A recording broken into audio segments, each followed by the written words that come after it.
Gracias por estar con nosotros esta hora. Bienvenidos a @Meridiano CNI, el programa del Canal Nacional de Informaciones. Contamos con la participación del vicedecano de Economía de la Universidad Autónoma de Santo Domingo, mi amigo Antonio Siriaco. Antonio, buenas noches, buenos días, buenas tardes. ¿Cómo estás? Muy bien, Willy. Gracias por por tu gentileza de invitarme a tu programa y sabe que siempre cuentas con mi presencia, ¿no? Cuando tú lo amerites. Bien, gracias, Antonio. Ante la pandemia, los efectos económicos, yo quisiera este día tú me analices ciertos puntos que me intranquilizan. En plena pandemia, ¿cómo tú analizas la economía dominicana? Mira, yo creo que la economía dominicana todavía no ha salido de la crisis. Y obviamente que este año 2021, tanto en el mes de enero como en el mes de febrero, es un tanto, vamos a decir, mejor que el 2020, ¿no? Porque la economía tuvo, en el mes de abril del año 2020, estuvo cerrada y a partir de ahí tuvo una caída de casi menos 30% y poco a poco ha venido recuperándose. Pero es obvio que todavía el tema sanitario, el tema que provocó la crisis está latente.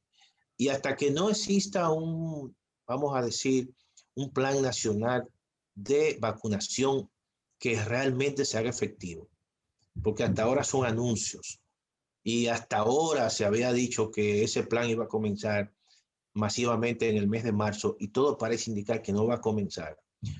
Por razones incluso de que las mismas empresas que han producido las vacunas no están en capacidad de suplir la gran demanda que hay a nivel mundial.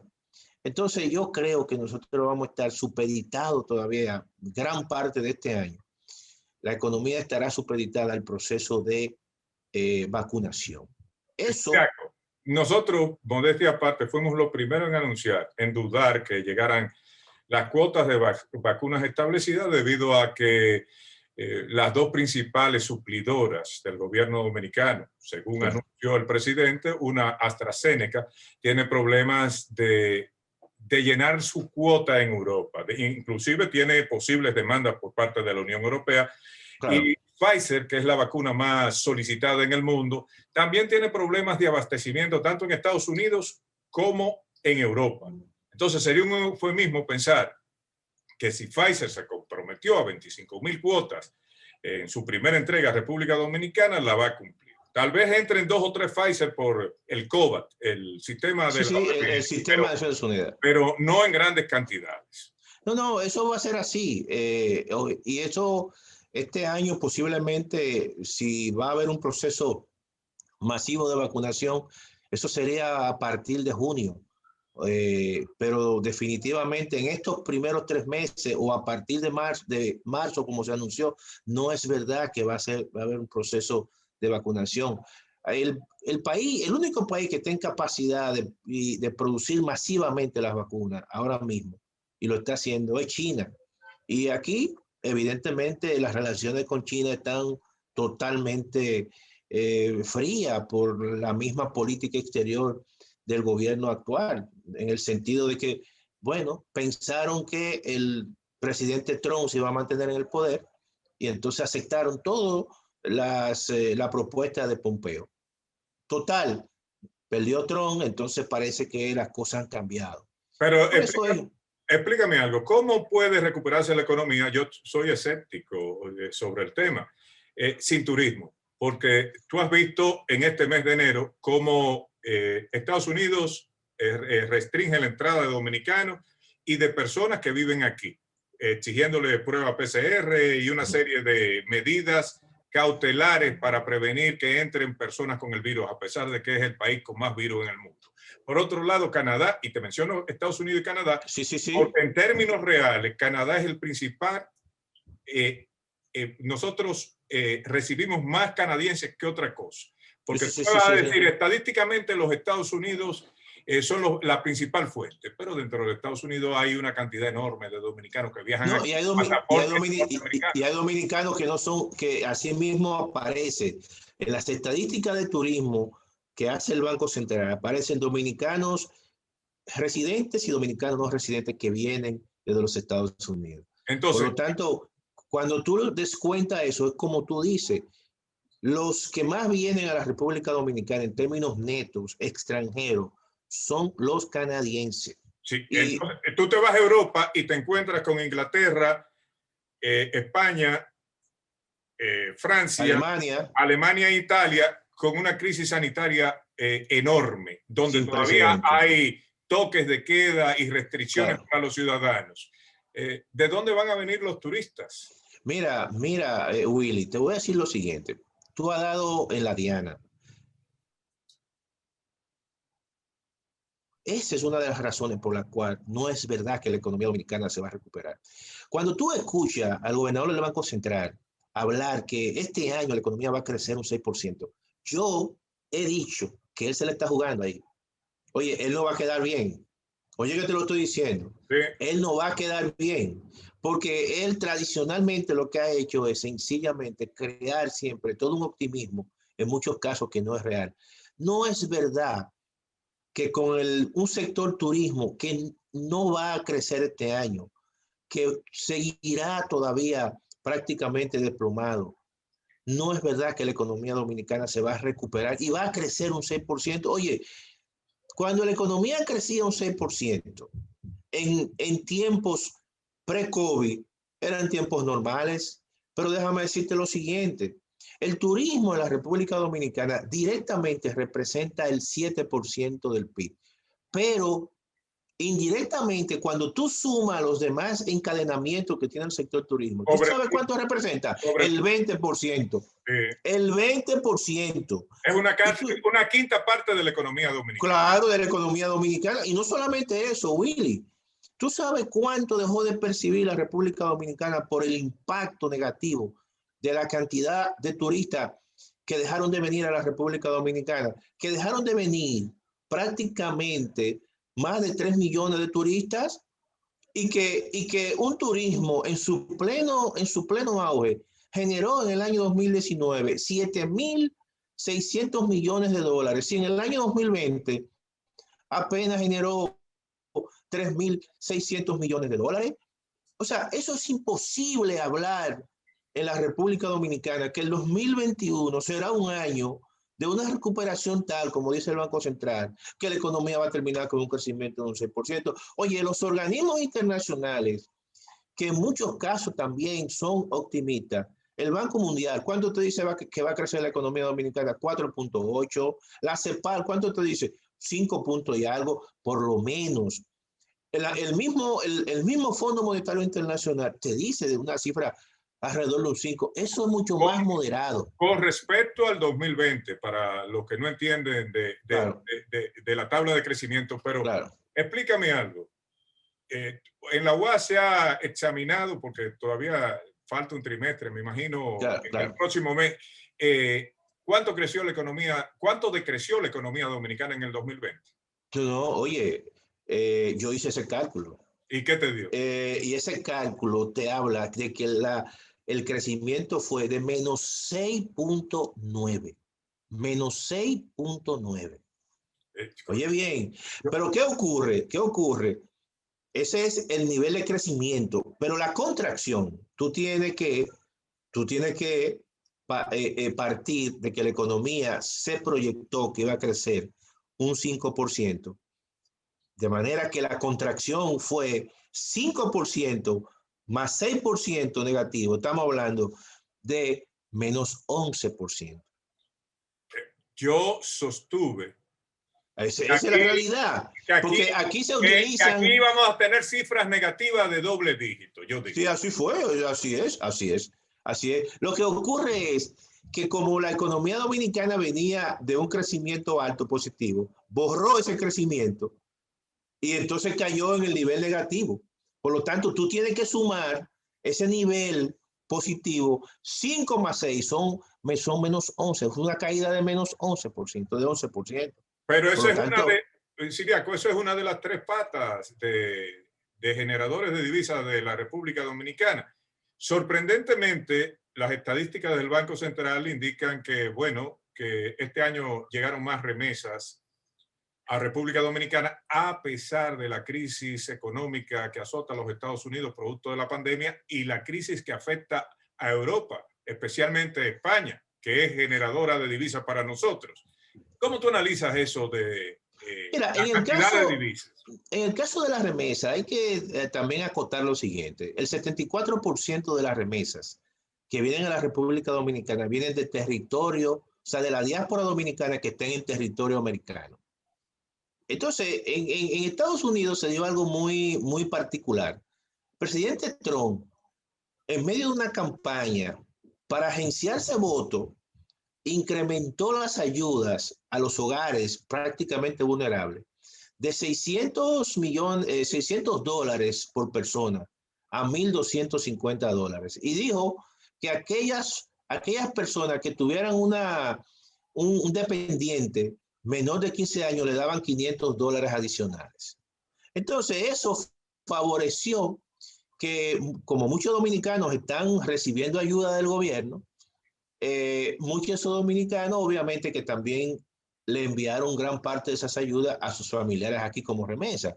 Pero eso no solamente ocurrió en la República Dominicana, eso ocurrió en México también, eso ocurrió en Guatemala, eso ocurrió en El Salvador, eso ocurrió también en Honduras, porque gran parte de esos ciudadanos de esos países, Centroamérica, México y la República Dominicana, una parte importante trabaja y vive en los Estados Unidos. Y trataron de compensar la crisis que vivían sus familiares. En sus familiares. Eso es lo que explica. Entonces debemos creerle al Banco Central eso del aumento de las divisas. Sí, obviamente, porque no solamente ocurrió en la República Dominicana. Sí, eso no solamente ocurrió en la República Dominicana, también ocurrió en otros países y verdaderamente eso tiene esa explicación. Ok, ¿cómo? Entonces la otra pata de las entradas de divisas al país es la inversión extranjera. Eso se cayó. Eso se cayó. Pero el gobernador del Banco Central insiste en que están en iguales condiciones. Y eso es falso. No, lo que pasa es que el gobernador, mira, hay un elemento de carácter metodológico que muchas veces eso se presta a trucos. Y evidentemente el gobernador es una persona, no estoy diciendo que hace trucos, pero muchas veces como que no explica las cosas tal y como son. Es un viejo zorro de la estadística. Sí, él la maneja bien y tiene gente precisamente. Déjame decirte lo siguiente. Nosotros hemos sido muy abanderados de que aquí se fortalezca y se cree un Instituto Nacional de Estadística. Y ese proyecto de ley que se sometió al Congreso Nacional cuando el doctor Leonel Fernández y que poco a poco iba avanzando, pero en el Banco Central se opusieron a eso. ¿Tú sabes por qué? Porque es muy bueno tú manejar la información y tener un dominio de la información. Tú sabes bien, porque tú has vivido mucho tiempo en Europa. En Europa, los bancos centrales no dan información sobre el PIB. Sencillamente es Eurostat, que es la oficina de Europa de estadística, y te da la información. Los bancos centrales se dedican a lo que es su naturaleza y a la política monetaria. Tú vas a los Estados Unidos y la Reserva Federal de los Estados Unidos sencillamente se dedica a la política monetaria y ellos tienen un Buró Nacional de Estadística y prácticamente en todos los países del mundo los bancos centrales no se dedican a dar información, solamente en algunos países. Pero ¿por qué el gobernador se ha opuesto a eso? Bueno, porque quiere estar manejando informaciones. Con eso le ha ido muy bien con los presidentes de la República. Él le ha dicho lo que ellos quieren escuchar. Por sus métodos, él hace dependiente a los presidentes de la República. Sí, claro, pero tiene amarrado. Mira, Leonel lo dejó Danilo, lo dejó Abinader, porque también aquí hay mucho miedo. Aquí creen que aquí va a pasar lo que pasó cuando estaba Luis Marcún. Sí. Entonces hay un temor, ay, espérate, que va a haber una crisis. Y no es verdad. Bueno, ya hay una crisis. Lo que te quiero decir, que vamos a ver ahora, porque él está apostando a eso y dice que la economía va a crecer un 6. Bueno, ojalá que crezca un 6, Pero cuando uno analiza las estadísticas y tú dices, bueno, pero ¿por qué va a crecer un 6 ahora? Si cuando en años normales, con todos los sectores que estaban prácticamente sin ningún tipo de efecto negativo, la economía creció en 6. Y ahora que un sector tan importante como es el turismo, que representa tanto directo como indirectamente el 20%, la economía va a crecer un 6%. Entonces, todo eso, ese dato de la inversión extranjera, para que tú entiendas, por cada peso o dólar de utilidad que recibe un inversionista extranjero en este país, solamente reinvierte 22 centavos de dólares. Mientras en el resto de América Latina, por cada dólar de ganancia o dividendo, se reinvierten 50 centavos, es decir, el 50%, aquí solamente se reinvierte el 22%. Es decir, se sacan Entonces, 78 centavos en la primera captada. En claro, de 2 años recuperan su inversión y ya el resto es ganancia. claro, y déjame decirte lo siguiente, muchas de esas inversiones que él dice no son inversiones en capacidad productiva ni en fábrica, son inversiones financieras, que eso no genera empleo. Entonces, ese es un elemento importante para tú medir también si la economía está creciendo. Porque, ¿Cómo inversiones financieras? Capitales que vienen aquí para meterlo en los bancos. Una especie de claro, paraíso pero claro, fiscal. no, no, oye, mira cuál es la política monetaria del Banco Central, para que la gente entienda eso, Willy. El Banco Central tradicionalmente, mientras en los mercados internacionales tú no puedes colocar recursos en un banco o comprar un instrumento financiero porque las tasas de interés son muy bajitas, el Banco Central, a través de su tasa de política monetaria y los papeles que emite el Banco Central, los certificados que emite el Banco Central, lo emite a tasa de interés relativamente alta. ¿Y qué hacen esos inversionistas que traen esos capitales? Compran títulos del Banco Central y el Banco Central recibe gran parte de esos dólares. Sí. Esa inversión, una inversión financiera, esa inversión no te está generando a ti ningún empleo. Eso es un tipo que está comprando un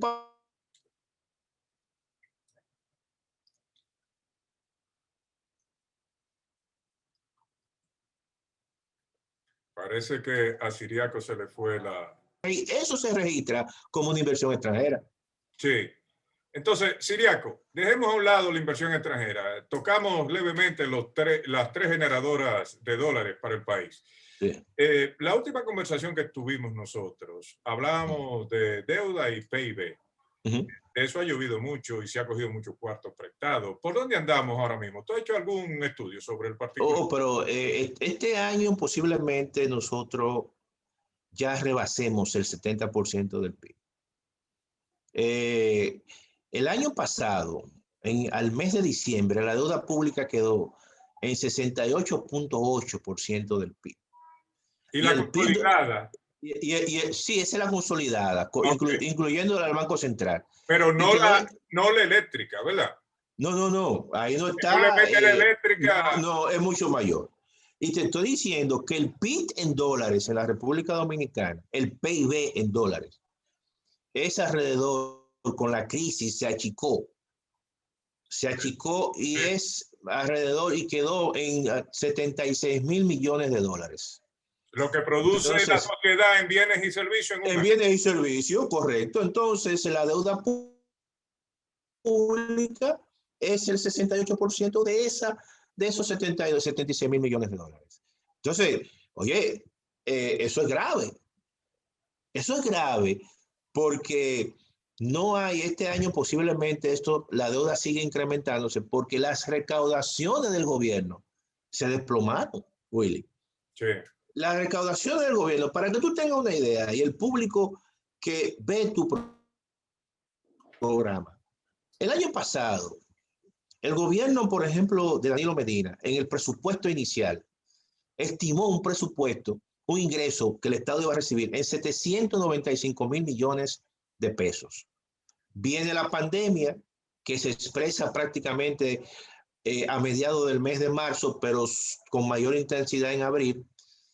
y la economía se cierra y entonces el Estado tiene una caída estrepitosa de sus ingresos. Cuando tú analizas el mes de diciembre y tú cuantificas cuál fue el monto de lo que dejó de percibir el gobierno por recaudaciones debido al impacto negativo en los negocios del COVID, estamos hablando que el Estado Dominicano dejó de percibir 150.000 millones de pesos. En el 2020. En el 2020. Y entonces, claro, en el 2020 hubo que hacer 2 presupuestos complementarios. Danilo hizo uno y posteriormente el gobierno de Luis Abinader hizo otro. Y con la situación que en el último presupuesto complementario, el déficit evidentemente llegó a alcanzar, bueno, se pronosticó en casi 9% del PIB, pero el gobierno de Luis Abinader hizo una serie de cortes presupuestarios y al final terminó con un déficit de un 7.7%. Manera que todavía esa situación de